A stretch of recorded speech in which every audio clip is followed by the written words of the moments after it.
കേന്ദ്ര ബജറ്റിൽ കശുവണ്ടി മേഖലയെ അവഗണിച്ചെന്ന് കശുവണ്ടി വികസന കോർപ്പറേഷൻ ചെയർമാൻ എസ് ജയമോഹൻ. സവിശേഷമായ പരിഗണന കശുവണ്ടി വ്യവസായത്തിന് ലഭിക്കുമെന്ന് പ്രതീക്ഷിച്ചിരുന്നു. തോട്ടന്റെ ക്ഷാമം ഉൾപ്പെടെയുള്ള വിഷയങ്ങളിൽ പ്രതിസന്ധിയിലായ മേഖലയെ സംരക്ഷിക്കാൻ കേന്ദ്ര ബജറ്റിൽ പദ്ധതി ഉണ്ടാകുമെന്നാണ് പ്രതീക്ഷിച്ചിരുന്നെങ്കിലും അതുണ്ടായില്ലെന്ന് ജയമോഹൻ പറഞ്ഞു. ഗ്രാമീണ മേഖലയിലെ 10,000-കണക്കിന് സ്ത്രീകൾക്ക് തൊഴിൽ നൽകുന്ന മേഖല എന്ന നിലയ്ക്ക് പൊതു തെരഞ്ഞെടുപ്പ് പരിഗണിച്ചെങ്കിലും സവിശേഷമായ പരിഗണന കശുവണ്ടി വ്യവസായത്തിന് ലഭിക്കുമെന്ന് പ്രതീക്ഷിച്ചിരുന്നു. മേഖലയിലെ ആവശ്യങ്ങൾ ഉന്നയിച്ച് കോർപ്പറേഷൻ വിശദമായ നിവേദനം കേന്ദ്ര സർക്കാരിന് ബജറ്റിന് മുന്നോടിയായി സമർപ്പിച്ചിരുന്നു. എന്നാൽ പുനരുദ്ധാരണ പാക്കേജ് അടക്കം പ്രതീക്ഷിച്ച യാതൊരു പ്രഖ്യാപനങ്ങളും ബജറ്റിലില്ലെന്ന് ജയമോഹൻ പറഞ്ഞു. കശുവണ്ടി തൊഴിലാളികൾ ഉൾപ്പെടെയുള്ള പാവപ്പെട്ട തൊഴിലാളികൾക്ക് നിരാശ പരത്തുന്ന തരത്തിലുള്ള ബഡ്ജറ്റാണ് നിർമ്മല സീതാരാമൻ തെരഞ്ഞെടുപ്പ് വർഷമായിട്ട് പോലും ഇപ്പോൾ അവതരിപ്പിക്കപ്പെട്ടിട്ടുള്ളത്.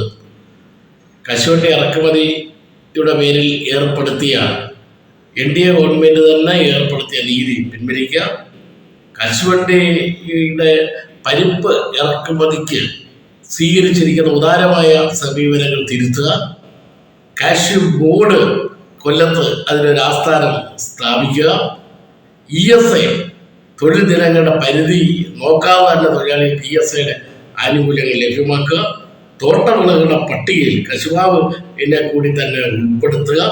ഇങ്ങനെല്ലാമുള്ള വളരെ വർഷങ്ങളായി ഉയർത്തുന്ന കശുവണ്ടി മേഖലയിലെ പ്രശ്നങ്ങൾക്കൊന്നും തന്നെ പരിഹാരം കാണുന്ന നിർദ്ദേശങ്ങൾ നിർമ്മല സീതാരാമൻ അവതരിപ്പിക്കപ്പെട്ട ബഡ്ജറ്റിലില്ല.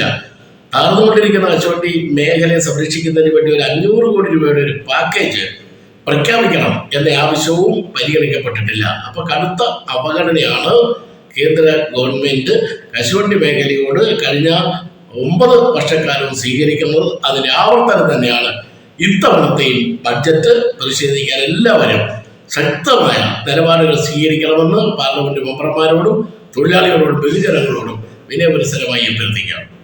തോട്ടണ്ടിയുടെ ഇറക്കുമതി ചുങ്കം പൂർണ്ണമായും എടുത്തുകളയുക, വിയറ്റ്നാം അടക്കമുള്ള രാജ്യങ്ങളിൽ നിന്നുള്ള നിലവാരം കുറഞ്ഞ കശുവണ്ടി പരിപ്പിന്റെ ഇറക്കുമതി നിയന്ത്രിക്കുക തുടങ്ങിയ പ്രധാന ആവശ്യങ്ങളും പരിഗണിക്കപ്പെട്ടിട്ടില്ല.